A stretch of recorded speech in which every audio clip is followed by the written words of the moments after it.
Welcome to the Rim Break Rodeo. We hope this video helps. You will begin by confirming the device model and unlocking prerequisites. This matters because a mismatch breaks phones. Once done, back up user data with a DB or a file copy, then charge to over 50% to avoid mid-process loss.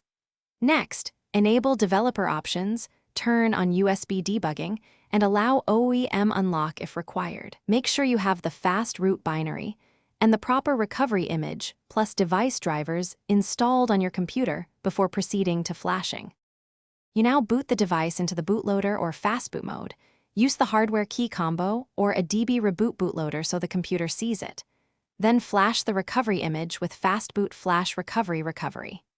IMG, and do not reboot into the system yet, instead boot straight into recovery to apply root.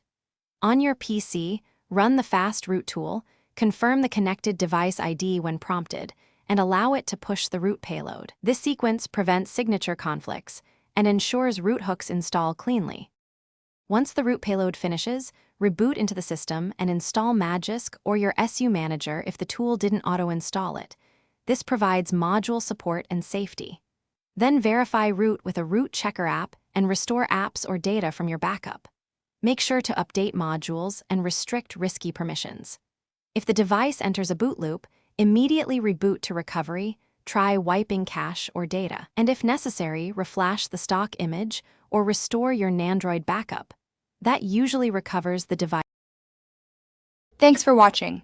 Consider subscribing if we helped you.